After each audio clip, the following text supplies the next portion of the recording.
Hi everyone, my name is Miss Brenda Garcia, and this is my website for properly quoting and presenting textual evidence, which is the topic of my DUP.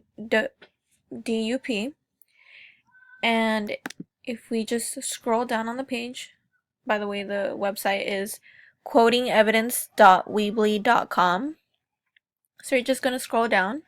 This is the home page, and you're going to go little text by text. So the first thing on here will be the unit title, which is the name of my unit, which is quoting and evidence.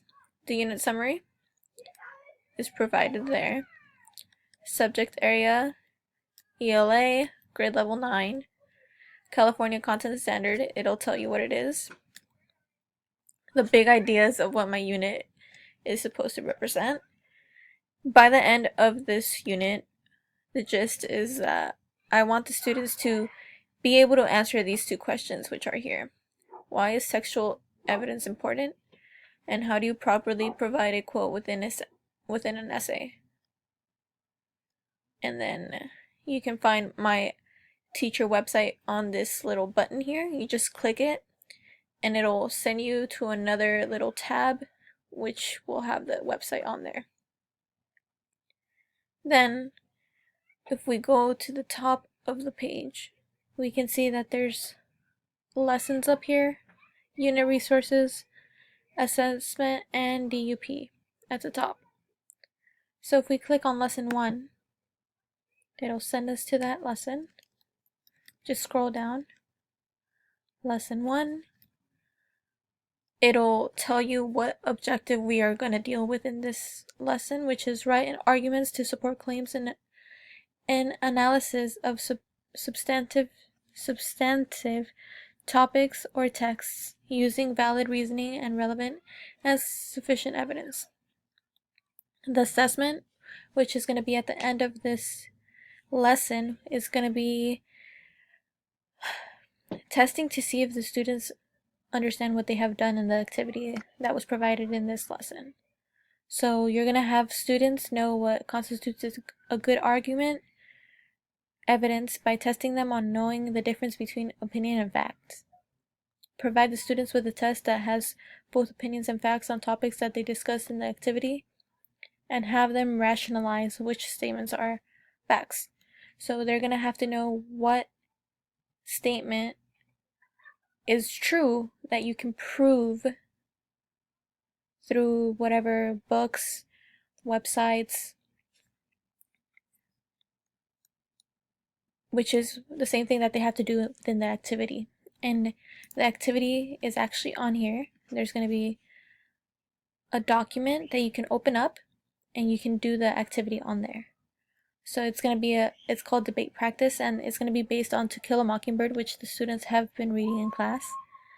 So it should be easy for them to be able to answer the questions. The hard part will be finding good quotes that support what they are saying. So like question number 1, for example, is Atticus a good or bad father? Many would say he's a good father, right? Now the thing is, you have to find a quote that proves that he's a good father, and you just fill it in there and do the same for the other questions. Now let's go to lesson 2,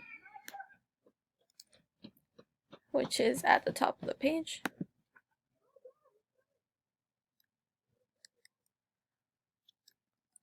And there's a different learning objective for this lesson.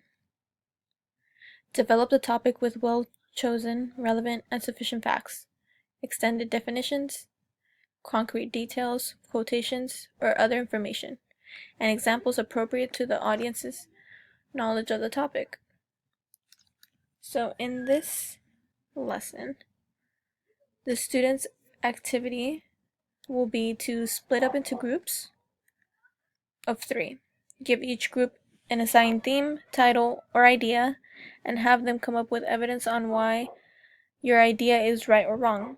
For example, one of the groups can be arguing on why dogs are better than cats. One of the arguments can be that there is proof that dogs help with owners' self-esteem and lifestyle. And down here, I actually took the privilege of making a little document of what it would look like if we were to diagram this in a pros and cons diagram. On one side you have the pros, on one side you have the cons of why dogs are better than cats, and I put a few examples on there supporting each side. And then down at the bottom there's going to be a rubric so students know what is expected from them when they have to do this activity. Of course, they're not going to have the same topic of dogs and cats. It's most likely going to be about To Kill a Mockingbird, to keep up with that same topic throughout the whole lesson, the whole unit. Also, I have provided them with a video on here, on this lesson, just so they can know more about what is expected from them in this lesson. I'll show you guys a tiny bit, just so you know that you can just click on here and watch it on this. You don't have to open up a different tab. It'll just take a little bit to upload.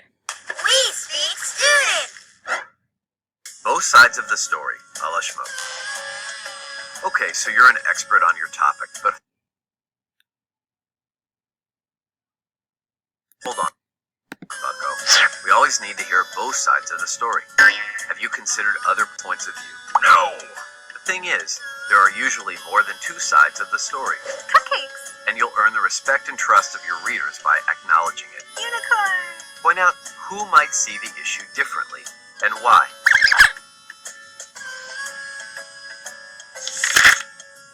Get the most bang for your buck by choosing the strongest or most common arguments against your position. Okay, that's just a little bit on that video, and it'll really help students to see that so they can do this activity. And then the assessment for this lesson is having the students know what good and acceptable evidence entails by reviewing vocabulary flashcards located in the following button.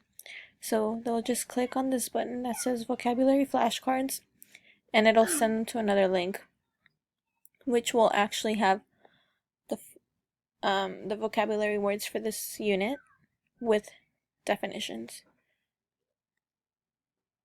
Okay, now let's go to lesson 3. And the learning objective for this lesson is provide a concluding statement or section that follows and supports the argument presented.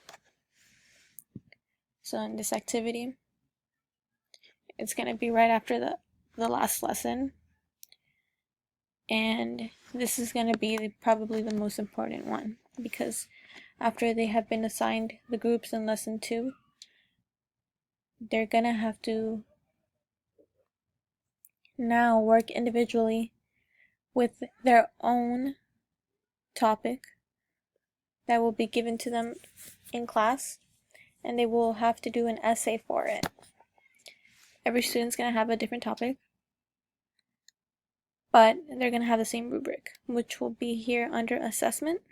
They'll just click on rubric, and it'll pop up what the rubric is, and they will just have, everything's going to be based on the book. So if they have been paying attention in class to the discussions about the book, this should be fairly easy. The only hard part will be providing good quotes that support your side, and being able to know when to put in your textual evidence along with your commentary. And then on unit resources at the very top, you can find many different links that you can just click on, and they will help you write your essay. There's also a video I provided here that will tell you how to properly put your quotes in your essay if you have forgotten for some reason, but we will go over this in class, so it shouldn't be too hard. This is just here to back you up. And then the last little link up here, or tab, is assessment and DUP. These are all the assessments that we are going to do throughout this unit. And this is just the digital unit plan template of this whole unit. Thank you for paying attention.